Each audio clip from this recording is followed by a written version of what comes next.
Mr. Kalyana Rama also joining us now, the CMD at Container Corp. Lots to discuss with him as well, particularly, of course, earnings. And we've seen a sharp dip in PAT in the last quarter with operating costs weighing in.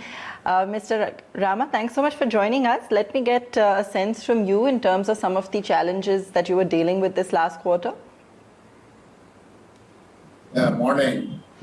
Of course, we had a lot of one-time expenses to be booked in the last quarter because of change in some of the charges which railways were levying on us, particularly the land license fee. So earlier we were paying on TU basis. This time we have to pay on 6% of the land value. So there were some calculations which we depended on for the market valuation, but ultimately we settled for market value, present market value. That increased the impact in the last quarter. In addition to that, we were right-sizing our depots. So in that, we have given up some 16 depots over the current last year, FY. So there were some assets. So these assets have to be written off because those assets we can't recover back. So there was a writing off for that. And moreover, one more one-time expense of provisioning for post-retirement medical expenses for the employees. Because we are on the divestment the portfolio of our government, so anytime the strategic divestment may take place in this company. If we have continued with as a PSU, these post-retirement medical expenses would have been given as and when required. But now we have contributed the entire amount to make our balance sheet clear for the purpose of divestment. So these are the expenses actually affected the profit.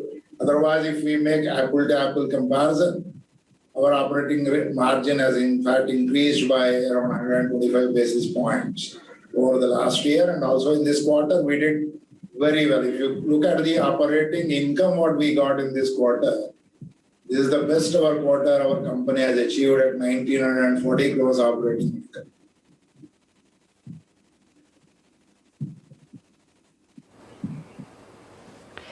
Okay, but going forward, what's your outlook when it comes to the industry in terms of business picking up, the recovery? What is your sense going forward? What's the kind of outlook that you factored in for the next couple of quarters?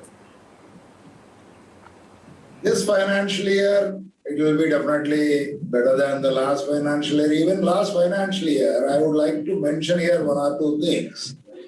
See, even with the lockdowns, with the COVID raging around, the pandemic, Concor never closed down for a single day and we continuously worked. And in fact, I appreciate my workforce, my colleagues, putting a brave front in this entire pandemic, even though almost 30-35% of our people also got affected with COVID positive.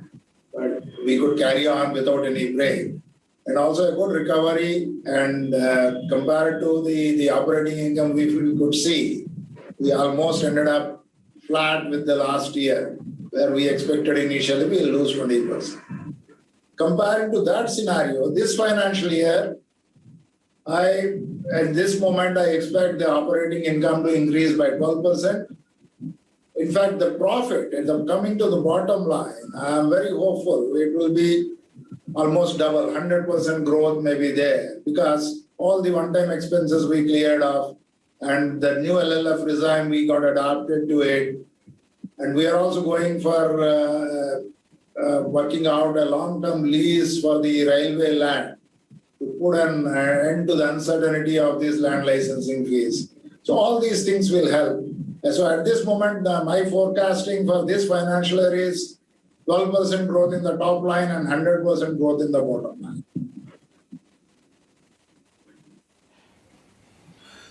How soon do you think the land lease would be settled? And what would be the nature of the land lease contracts when you would be renewing them? Land lease is now settled. It is 6% of the current market value. So for this year, we already right-sized the land, what we have taken from the railways. So we gave away some terminals, and some other terminals, some of the land we returned back. So after all the right-sizing, our expectation of land license fee for this year will be around 450 crores.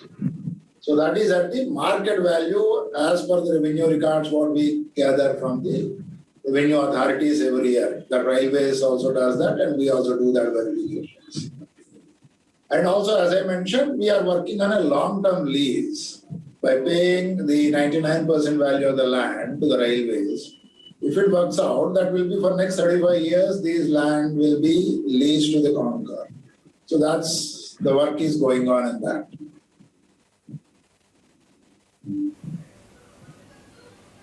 Okay. What would be the saving if the land lease is negotiated at market value? Because like you said, that is a challenge and that is something which in a sense has been an irritant in the disinvestment process and for your investors also. Every time I interact with some of your investors, they simply want to understand two things.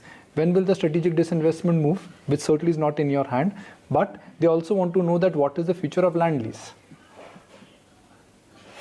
Yeah, so as you well said, strategic disinvestment I can't comment on, but regarding the land license fee, I think I have given very clear clarity now.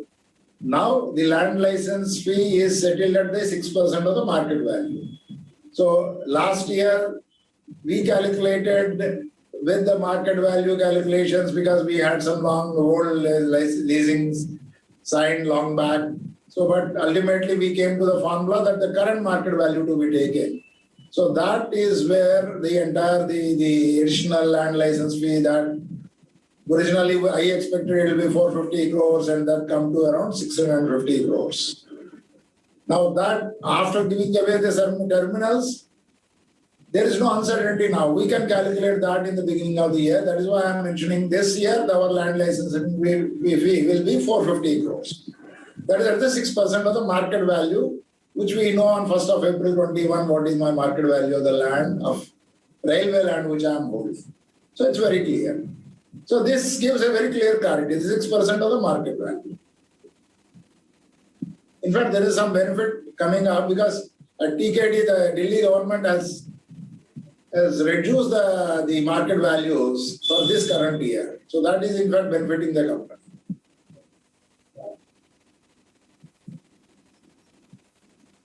What happens in a lockdown? Because in a lockdown, everybody would say that, look, railways will be a preferred mode rather than road transport. Every time a lockdown is happening, are you benefiting because of this? See, we are seeing a continuous growth. That's we could see right from October onwards. So yes, you are right. One is that there is some shift from road to rail. I think the customers are also understanding the rail transport is much, reliable and safer and faster. So that also is giving a benefit to us. As lockdown happens, really the much benefit will not come because there is effect on loading and unloading operations as well because of the lockdown, because of non-availability of labor and all those things. But having said that, there is not a sharp fall in any of the demand. We could maintain our volumes. And I expect that will continue and moreover the DFC is coming up. That also will add something to our kitty. So it will be a good year this financial year to look at.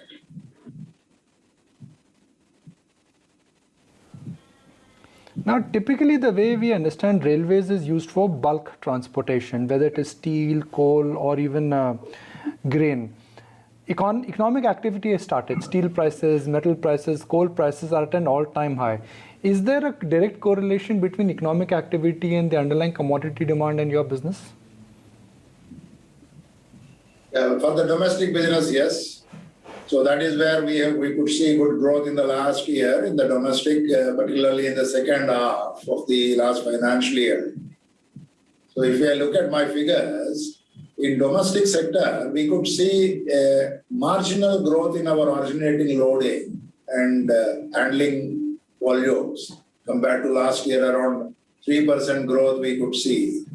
In EXIM, we just remained flat in our originating loading. So, and we expect this domestic demand to further go up because of the demand in these core sectors, as you mentioned. As far as EXIM operations are concerned, it depends on how we have the edge in our export. This year it is good because the agricultural production is good. So a lot of rice got exported, sugar is getting exported. So if the monsoon is good this year, the exports will increase. So there is, even though there is some shortage of containers in India because of low imports, but a lot of empty repositioning is happening. And maybe here it will be interesting to know that we gave a new scheme this year from 1st of April. We announced a 50% reduction, 50% rebate on movement of empty containers for loading to our depots for exports from gateway ports. That has become really a very popular scheme. This, of course, this is in this financial year we announced this from 1st of April.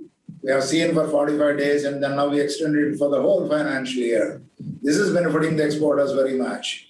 A lot of empty boxes are moving into the hinterland, picking up the exports. In fact, if I mention that the growth percentage, what we got is in first 40 days is something 260% more empties got repositioned into our ICDs from gateway ports.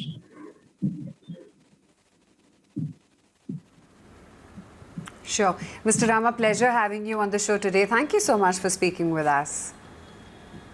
Thank you.